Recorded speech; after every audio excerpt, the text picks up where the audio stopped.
అమెరికాలో భారతీయులకు గడ్డుకాలం మొదలైంది.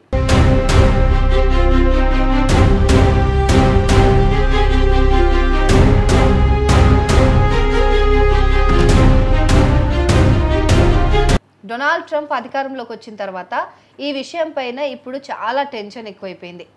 అమెరికాలో ఇండియన్స్ పరిస్థితి ఎలా ఉంది అనే దానికి తాజాగా మన భారత కేంద్ర ప్రభుత్వం పార్లమెంట్లో చెప్పిన కొన్ని వివరాలను చూస్తే అర్థమైపోతుంది. సో ట్రంప్ రెండోసారి అధికారంలోకి వచ్చినప్పటి నుంచి ఇప్పటి వరకు 1703 మంది భారతీయులను అమెరికా నుంచి వెనక్కి పంపించేశారు, అంటే డిపోటేషన్ చేశారనమాట. అంతేకాదు విద్యార్థులకు వీసాల జారీలో కూడా ఆలస్యం అవుతుంది. దీనిపైన తాము అమెరికా ప్రభుత్వంతో మాట్లాడుతున్నామని చెప్పి భారత ప్రభుత్వం మొన్న చెప్పింది. అయితే డిపోటేషన్లు ఎక్కువగా పంజాబ్, హర్యానా, గుజరాత్ నుంచే అవుతున్నాయంట. కేంద్ర విదేశాంగ శాఖ సహాయ మంత్రి కీర్తివర్ధన్ సింగ్ డిఎంకే ఎంపీ కనిమొళి కరుణానిధి అడిగిన ప్రశ్నకు సమాధానంగా కొన్ని వివరాలు చెప్పారనమాట. జనవరి 20 నుంచి జూలై 22 వరకు జస్ట్ 6 మంత్స్లోనే 1703 ఇండియన్స్ను అమెరికా నుంచి వెనక్కి పంపించేసింది యుఎస్ గవర్నమెంట్. వారిలో 1562 మెంబర్స్ మగవాళ్ళు ఉంటే 141 మహిళలు ఉన్నారు. ఎక్కువగా పంజాబ్ నుంచి అయితే 620 మెంబర్స్ని పంపించేసారు, హర్యానా నుంచి 604 మెంబర్స్ని పంపించేసారు, అండ్ గుజరాత్ నుంచి 245 మెంబర్స్ని ఇండియాకి పంపించేసారు అనమాట డిపోటేషన్ ద్వారా. సో ఇవన్నీ కూడా మంత్రి చెప్పిన వివరాల ప్రకారమే. ఇంకా మిగతావి ఇల్లీగల్గా మరి ఎంత జరుగుతున్నాయి, ఎంతమంది అక్కడ అరెస్ట్ అయ్యారనే విషయాలు ఇంకా తెలియాల్సి ఉంది. సో ఈ డిపోటేషన్ల కోసం అమెరికా ప్రభుత్వం మిలిటరీ, చార్టర్, కమర్షియల్ విమానాలను ఉపయోగిస్తుంది. అంటే అవి ఎంత కాస్ట్ అంటే లక్షల కొద్ది వెచ్చించి కూడా వీళ్ళని మాత్రం ఫస్ట్ ఇండియాకి పంపించేసేయాలి. అంటే ఎందుకంటే జస్ట్ డిపోటేషన్ ఎవరిని చేస్తారండి, అక్రమంగా అక్కడ ఉంటున్న వాళ్ళని, లేకపోతే ఏదన్నా సస్పీషియస్గా అంటే ఎక్కువ అంటే వీసా గడువు ముగిసిపోయిన తర్వాత కూడా అక్కడ ఉండడం, లేకపోతే ఏదైనా క్రిమినల్ యాక్టివిటీస్ చేయడం, ఇలాంటి వారిని పంపించేస్తుంది. ఏ దేశమైనా సరే ఇలానే ఆలోచిస్తుంది. ఇప్పుడు మన దేశంలో వచ్చి ఎవరైనా ఉన్నారు అంటే అక్రమంగా ఉంటున్నారు, వీసా లేదు, పాస్పోర్ట్ లేదు, ఏ అధికార డాక్యుమెంట్స్ అన్నీ అయిపోయాయి, వాళ్ళ దగ్గర ఏం లేకుండా మన ఇండియాలో ఉంటే మన ఇండియాకి ఏమైనా థ్రెట్ ఉంటుందని ఎవరైనా భావిస్తారు. పైగా అక్కడ ఒక యుద్ధం జరుగుతుంది కదా, సో హమాస్ ఈ దాడులు వీటి వల్ల కూడా అది ఇంకా అలర్ట్ అయిపోయిందనమాట. సో ట్రంప్ దీనిపైన ఇంకా స్ట్రిక్ట్గా అయిపోయారు. అండ్ అమెరికన్స్కి అక్కడ ఉద్యోగాలు రావట్లేదు అని చెప్పి అదొక బలమైన రీజన్ చెప్తున్నారు అమెరికన్స్. అంటే ఇండియా నుంచో లేకపోతే ఇండియా నుంచో ఎక్కువగా వెళ్తున్నారు. మ్యాక్సిమం ఆఫ్ ద ఇమిగ్రెంట్స్ మన ఇండియన్సే ఉంటారు, అందులో తెలుగు వాళ్ళు ఎక్కువ ఉంటారు. సో వీళ్ళంతా కూడా వెళ్ళడం వల్ల అక్కడ అమెరికన్స్కి ఉద్యోగాలు తగ్గిపోతున్నాయి అని చెప్పేసి వాళ్ళ వాదన. సో అది ఎంతవరకు రైట్, ఎంతవరకు రాంగ్ అనేది పక్కన పెడితే వాళ్ళ లెక్కల ప్రకారము సేఫ్టీ అండ్ అక్కడ అమెరికన్స్కి ఉద్యోగాలు ఇవ్వడం అనేది వాళ్ళ మెయిన్ అజెండా అయిపోయింది ఇప్పుడు. అందుకని చెప్పి ఈ డిపోటేషన్స్ పని ఎక్కువగా పెట్టుకున్నారు. అండ్ వీసాలనే అంటే చాలా స్ట్రిక్ట్ చేసేసినారు. ప్రతి ఒక్కటి కూడా ఆచితూచి ఎవరిని పడితే వాళ్ళని కంట్రీలోకి రానివ్వకుండా, అండ్ ఆచితూచి వీసాలు జారీ చేయడం, గ్రీన్ కార్డు కూడా చాలా రూల్స్ పెట్టేయడము. సో ప్రతి ఒక్కటి ఈవెన్ గ్రీన్ కార్డ్ వచ్చేస్తే ఇంకా సేఫ్, మనం మెట్టెక్కేసినాం అని అనుకుంటారు చాలామంది, కానీ వాళ్ళని కూడా వదలట్లేదండి. మొన్న మనం చూస్తున్నాం, గ్రీన్ కార్డ్ వచ్చిన వ్యక్తిని కూడా ఏదో క్రిమినల్ యాక్టివిటీలో పాల్గొన్నారని చెప్పి అంతకుముందు ఎప్పుడో 10 ఏళ్ల క్రితమో 7 ఏళ్ల క్రితమో ఒక చిన్న లీగల్ ఇష్యూలో తన కోర్టులో కేసు ఉంది అని చెప్పి తనని కూడా డిపోర్ట్ చేసేసిన పరిస్థితులు మనం చూసాం. సో ఇలాంటివన్నీ జరుగుతూ ఉన్నాయి. సో దీంట్లో ఎంతమంది వెళ్తున్నారు, ఎంతమంది ఇండియాకి వచ్చేసారు, ఇప్పటి వరకు ఎంతమంది అరెస్ట్ అయ్యారు అని చెప్పి మన ప్రభుత్వము మొన్న లెక్కలతో సహా చూపించిందనమాట. సో ఈ పిఐబి లెక్కల ప్రకారం 2009 to 2024 వరకు మొత్తం 15,564 ఇండియన్స్ని అమెరికా వెనక్కి పంపించేసింది. ఇక డిపోటేషన్ వెనుక చాలా పెద్ద ఖర్చు, కఠిన చట్టాలు కూడా ఉంటాయి కదా. డిపోటేషన్ అనేది ఏమైనా చిన్న విషయమా? అంటే ఒక వ్యక్తిని గుర్తించాలి. ఫస్ట్ ఆఫ్ ఆల్ వీడు లీగల్గా ఉంటున్నాడా, ఇల్లీగల్గా ఉంటున్నాడా, అమెరికాలో ఎన్ని రోజుల నుంచి ఉంటున్నాడు, అసలు సర్టిఫికేట్స్ అన్నీ కరెక్టా, ఫేకా, ఇవన్నీ అంచనా వేసుకోవడము, అధికారులందరూ ఆ పనిలో ఉండడము అదో ఖర్చు అయితే, వీళ్ళని ఇప్పుడు ఇండియాకి ట్రాన్స్ఫర్ చేయాలి, అంటే పంపించేయాలంటే అక్కడి నుంచి ఇక్కడికి ఫ్లైట్ ఒకరికి వేయలేరు, అందరినీ కలిపి పంపించాలి. సో వాళ్ళకు ఉన్న మ్యాక్సిమం సోర్సెస్ వాడి చాలా ఖర్చు అయినా సరే వాళ్ళు డిపోర్ట్ చేసేస్తున్నారు. సో మార్చ్లో immigration and customs enforcement ICE అధికారులు వెల్లడించిన దాని ప్రకారం ట్రంప్ అధికారంలోకి వచ్చిన తర్వాత ఇప్పటి వరకు 32,000 మందిని అరెస్ట్ చేసిరట.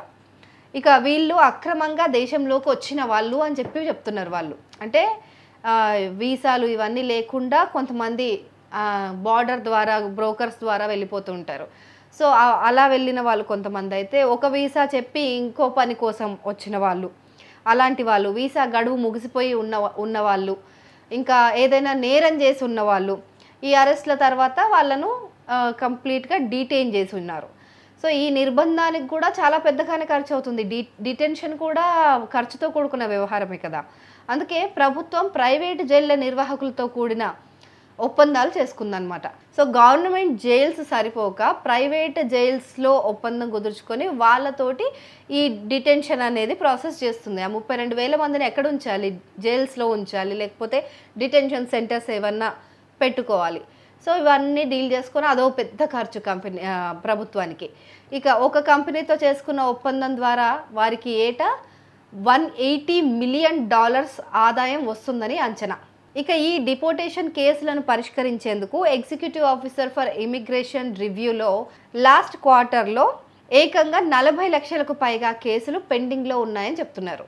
ఇమిగ్రేషన్ లాయర్లు చెప్పేదాని ప్రకారం ఏంటంటే, ఎవరైనా 1 సంవత్సరం లోపు దేశంలో ఉంటే అంటే ఆశ్రయం కోరొచ్చు అనమాట. అంటే సంవత్సరం లోపు అక్కడ ఉన్నాము మేము, అంటే ఇంకా మేము ఎప్పుడే ఇండియాకి వెళ్ళలేమనో, లేకపోతే రకరకాల రీజన్స్ ద్వారా మనం నిరూపించుకోగలిగితే, మనం జెన్యూన్ రీజన్ అయితే ఉండడానికి వాళ్ళు ఆశ్రయం కోరితే వాళ్ళు అట్లీస్ట్ ఆలోచిస్తారు మిమ్మల్ని ఉంచడానికి. కానీ 10 ఏళ్లకు పైగా ఉంటే వారి బంధువులకు తీవ్ర కష్టాలు వస్తాయని నిరూపించగలిగితే డిపోర్టేషన్ను ఆపొచ్చు. కానీ ఇదంతా సులభమేం కాదు. అయితే ఇదంతా కూడా కేవలం డిపోర్టేషన్లే కాదు. జూలై నుంచి అమెరికాకి ఉన్నత విద్య కోసం వెళ్ళాలనుకునే విద్యార్థులకు వీసా అపాయింట్మెంట్లు దొరకడంలో కూడా ఇబ్బందులు ఎదురవుతున్నాయి. దీనిపైన కూడా కనిమొళి కరుణానిధి ఒక ప్రశ్న అడిగారు పార్లమెంట్లో. దీనికి మంత్రి సమాధానం ఇస్తూ, ఇజ్రాయెల్ హమాస్ దాడులు జరుగుతున్నాయి కదా, ఈ సంఘర్షణ నేపథ్యంలో అమెరికా ప్రభుత్వం విద్యార్థుల వీసాలపైన మరింత కఠినంగా వ్యవహరిస్తోంది. భద్రతా కారణాల వల్ల వీసా దరఖాస్తులను క్షుణ్ణంగా పరిశీలిస్తున్నారు, అందుకే ఆలస్యం అవుతోంది అని చెప్పి అమెరికా అధికారులు చెప్పారు అని చెప్పి మంత్రి సమాధానం ఇచ్చారనమాట. అంటే దీన్ని బట్టి వాళ్ళు ఒకటే రీజన్, ఫస్ట్ నుంచి కూడా డొనాల్డ్ ట్రంప్ ఫస్ట్ టైం అధికారంలోకి వచ్చినప్పటి నుంచి కూడా ఇదే రీజను, దేశ భద్రత విషయం. ఎందుకంటే అక్కడ ఉద్యమాలు చేయడము, యూనివర్సిటీస్లో గొడవలు చేయడము, ప్రొటెస్ట్లు ఇలాంటివన్నీ చేస్తూ రోడ్ల మీదకి వచ్చి అక్కడ అంటే అమెరికా సేఫ్టీకి వాళ్ళు భంగం కలిగిస్తున్నారు అని చెప్పి భయపడుతున్నారు ఒకటి. ఇంకొకటి అమెరికన్స్కి ఉద్యోగాలు రావటం లేదు. సో వీళ్ళందరికీ ఉద్యోగాలు తక్కువ జీతాలకి ఇండియన్స్ జాయిన్ అయిపోతారు. అమెరికన్స్ ఏమో ఎక్కువ శాలరీస్ డిమాండ్ చేస్తారు. సో ఎవరైనా తక్కువ జీతాల వాళ్ళనే కదా యాక్సెప్ట్ చేస్తారు. సో అందుకని కంపెనీలన్నీ కూడా అక్కడి వాళ్ళని తీసుకోకుండా H1B వీసాలు ఇచ్చి మరీ మన ఇండియన్స్ని తీసుకెళ్ళిపోతున్నారు అని చెప్పి కూడా వాళ్ళు స్పష్టంగా చెప్తున్నారు. సో దీనివల్ల మనకు రీసెంట్గా JD Vance, America vice president JD Vance కూడా దీనిపైన ఒక కఠినమైన వ్యాఖ్యలు చేసిరు. లైక్ మైక్రోసాఫ్ట్ కంపెనీ 9,000 ఉద్యోగాలు ఎవరిన తీసేసింది. సో మళ్ళీ H1B వీసాల కోసం అప్లై చేసింది. ఇదేంటో నాకు అర్థం కావట్లేదు, ఉద్యోగుల్ని తీయడం ఎందుకు, మళ్ళీ ఇండియా నుంచి తెప్పించుకోవడం ఎందుకు అనేది ఆయన వాదన అనమాట. సో ఇవన్నీ కూడా మరి వాళ్ళ వర్షన్. ఇక America state department Israel Hamas వివాదం పైన అగ్ర యూనివర్సిటీలో జరిగిన విద్యార్థుల నిరసనల తర్వాత భద్రత కోసం వీసాల నిబంధనలను కఠినతరం చేసింది. దీనివల్ల అంతర్జాతీయ విద్యార్థులను చేర్చుకునే యూనివర్సిటీల సామర్థ్యం కూడా తగ్గిపోతుంది. ఇక ఫలితంగా స్టేట్ డిపార్ట్మెంట్ జూన్లో ఒక నోటిఫికేషన్ ఇచ్చింది. దాని ప్రకారం ఏంటంటే, స్టూడెంట్ వీసా దరఖాస్తుదారుల సోషల్ మీడియా ప్రొఫైల్స్, ఇతర వివరాలను కూడా ముందుగా జాగ్రత్తగా పరిశీలించాలని చెప్పుకున్నారు. అదే మన సోషల్ మీడియా వెట్టింగ్ అని వచ్చింది కదా, సో అదనమాట. సో అందుకోసం విద్యార్థులు తమ ప్రొఫైల్స్ను పబ్లిక్గా మార్చాలని కూడా కోరారు.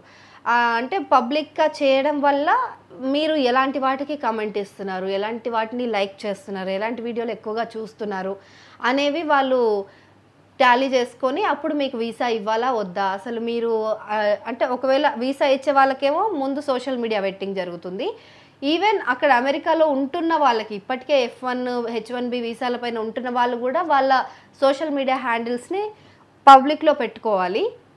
ఎవరిపైనైనా ఇన్ కేస్ వాళ్ళు ట్రాఫిక్ సిగ్నల్ దగ్గర ఎక్కడన్నా బార్డర్ క్రాస్ చేసి దొరికారనుకోండి, అక్కడ కూడా అట్లీస్ట్ సిగ్నల్ క్రాస్ చేసిన రీజన్కి కూడా అసలు మీరు ఇండియన్స్ ఎందుకు వచ్చారు ఇక్కడికి, మీ సోషల్ మీడియా హ్యాండిల్స్లో ఏం జరుగుతుంది, అసలు మీరు అంటే దేశానికి భంగం కలిగించడానికి వచ్చారా, మీరు అసలు జెన్యూన్గా ఉంటున్నారా లేదా అని చెప్పి మళ్ళీ అంతా చెకింగ్ చేస్తున్నారంట.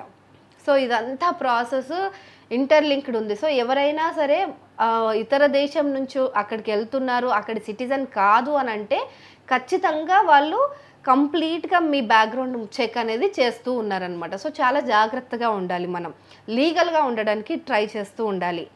ఇక ఇవన్నీ సరిదిద్దుకోవడానికి కేంద్ర ప్రభుత్వం కూడా ఇప్పుడు కొన్ని ప్రయత్నాలు చేస్తుంది. ఎందుకంటే మన ఎన్ఆర్ఐలు అక్కడ చాలా ఇబ్బంది పడుతున్నారు. మరి అనుకోని సంఘటనల్లో ఫ్యామిలీ అక్కడ ఉండి ఎవరైనా ఒక ఫ్యామిలీ మెంబర్ డిపోర్ట్ అవ్వాల్సిన పరిస్థితి వస్తే ఏం చేయాలి అన్న ఆలోచనలో కూడా మన ప్రభుత్వం కూడా ఉంది. సో మొత్తంగా అమెరికాలో భారతీయులకు ఎదురవుతున్న ఈ సమస్యలపైన కేంద్ర ప్రభుత్వం అయితే చాలా సీరియస్గా ఉందని చెప్పి మంత్రి మనకు రీసెంట్గా చెప్పారు. అమెరికా అధికారులతో మాట్లాడి స్టూడెంట్లకు ప్రొఫెషనల్స్కి వీసాలు సులభంగా వచ్చేలా చూడడానికి కూడా వాళ్ళు ట్రై చేస్తున్నాము అని చెప్పారు. సో ఇది కొంచెం ఊరట కలిగించే విషయమే. ఇక ఓపెన్ డోర్స్ 2024 నివేదిక ప్రకారం చైనా విద్యార్థులను దాటి భారతీయులే ఎక్కువగా అమెరికాలో చదువుకుంటున్నారు. సో చైనా జనాభా చాలా ఎక్కువ అయినా కూడా అమెరికాలో ఎక్కువగా వెళ్ళి చదువుకుంటుంది మన ఇండియన్సే. సో ఇది భారత్ అమెరికా సంబంధాలు ఎంత బలంగా ఉన్నాయి, అమెరికా అంటే మన ఇండియన్స్కి ఎంత ఇష్టం అనేవి చూపిస్తుంది. సో ఈ పరిస్థితులు ఇలాగే కొనసాగితే భవిష్యత్తులో అమెరికాకు వెళ్ళాలనుకునే వారికి ఇంకా ఎక్కువ కష్టాలు ఎదురయ్యే ప్రమాదం ఉంది. కాబట్టి సో ప్రభుత్వం దీంట్లో జోక్యం చేసుకొని భారతీయులకు ఈజీగా వీసాలు వచ్చేలాగా, భారతీయులు లీగల్గా వెళ్తే వాళ్ళకి అక్కడ ప్రాబ్లమ్స్ లేకుండా ఉండేందుకు మంత్రి అంటే మన భారత ప్రభుత్వం అమెరికా ప్రభుత్వంతో మాట్లాడే ప్రయత్నాలు అయితే చేస్తుంది. సో ఏది ఏమైనా సరే మనం చాలా జాగ్రత్తగా లీగల్గా వెళ్తే ఏ ప్రాబ్లము ఉండదు. అక్కడికి వెళ్ళిన తర్వాత కూడా మనం వాళ్ళు ఏ క్వశ్చన్ అడిగినా మనం కాన్ఫిడెంట్గా సమాధానం చెప్పగలిగే అంత ట్రాన్స్పరెంట్గా ఉంటే ఎలాంటి సమస్య లేదు.